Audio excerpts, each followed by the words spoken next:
Hi, welcome to another flute review. We're going to be taking a closer look at one of the flutes from my collection. This flute is from Wahajo Flutes. They are from Germany, and the gentleman behind that is Wagner. Hajo, I believe is how that last name is pronounced. He produces flutes that are pretty fancy in this case. This is from his Dakota model series. I obtained this through kind of a gift exchange with a friend from over in Europe. And this is made from poplar burl. It's got quite a bit of figuring throughout. I will include close-ups and everything as I'm playing. Beautiful, beautiful wood grain on this. The dark rings, I believe, are walnut, and it has what looks to be a, I think, some kind of a cedar base on the block itself. The bore size measures 1 3/16 in diameter. The bore length is 16 5/16 long to the wall. The overall length of the flute is 22.5 inches.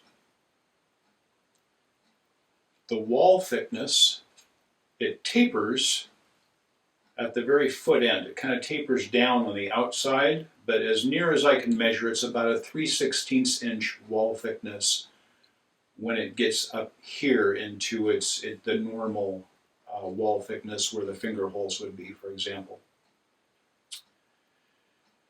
It has a machined and dropped nest.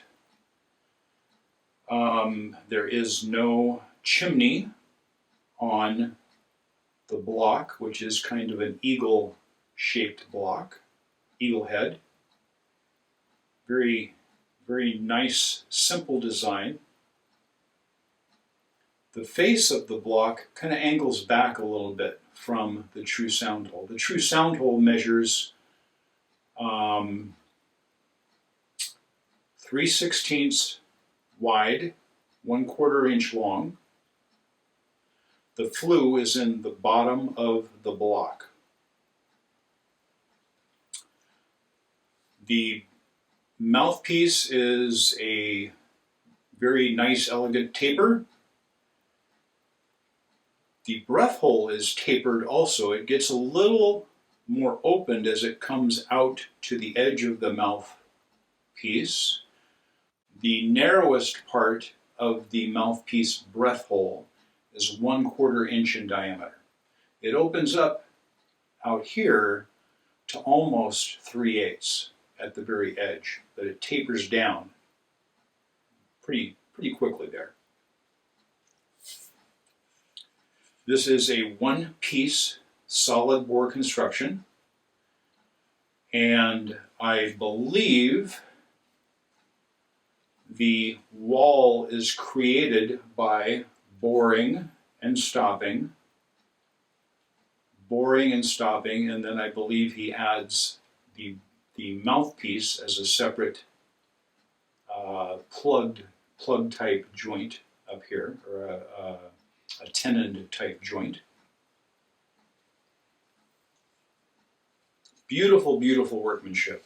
As I had mentioned in my first look at this flute, playing the flute and trying to make it sound in tune took a lot of variation in breath pressure, a lot between adjacent notes, not just from the lowest note to the highest note. Sometimes it is normal in many, many flute makers' flutes that you would increase your breath pressure as you went up the scale. But this flute, there were some kind of big variance jumps between adjacent notes. I got that dialed in pretty easily. It wasn't a big problem. I did have to take just a little bit off of the foot end of the flute to raise the lowest note because that was quite flat. That said, it could be played in tune, but it took a lot of skill from the player. Here's what it sounds like now.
Very even sound throughout the range, I think, now.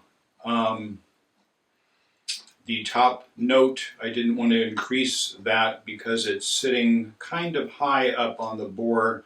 I didn't want to increase that too much, so I do use a little extra breath pressure on that, and that's pretty normal for a lot of flutes.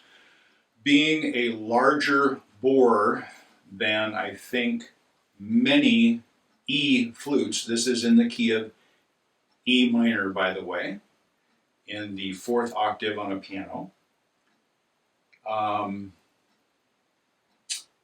Being a little bit larger bore, it gives a very warm, round sound. It doesn't feature much in the higher harmonic range in this particular design, this particular flute.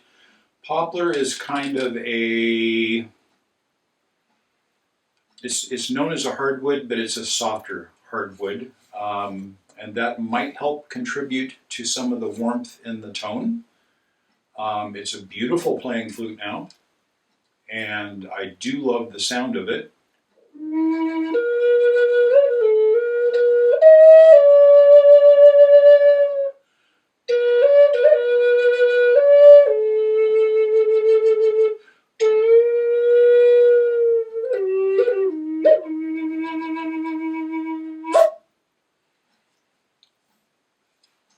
Beautiful, beautiful sound.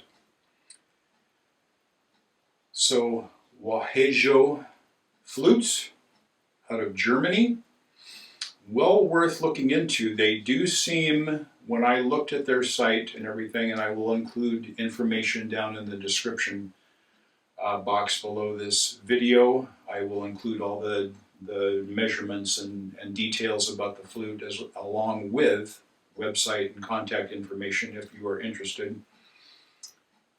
They do feature exquisite looking flutes. I like the sound. Tuning was a little bit off, and I'm not seeing any information as to when this flute might have been made. That I don't know. That said, I think it's well worth looking into. Gorgeous flutes, I would say they are easily, workmanship-wise, looks-wise, and wood quality-wise, I would say they are on a par with something like Rising Moon flutes, Wood Sounds flutes. What's the other one I'm trying to think of right now? Bedford Avenue flutes. All of those made here in the U.S. are pretty high-end, kind of art type flutes. Beautiful craftsmanship, finish work, things like that. And this has beautiful finish work. It's extremely elegantly smooth, sanded, gorgeous wood grain pattern. Very, very well done. So, thank you for tuning in and watching today. I hope that you enjoyed this, and I hope that you will subscribe if you did. Please, when you do, click the little bell down over there so that you're aware the next time I do post a video, whether it be a review like this one. It could be taking a first look at a flute when it first comes to me. It could be a music video where I play these magnificent flutes, either by themselves or with other instruments. Thanks again for watching. Hope you have a wonderful day. You take care.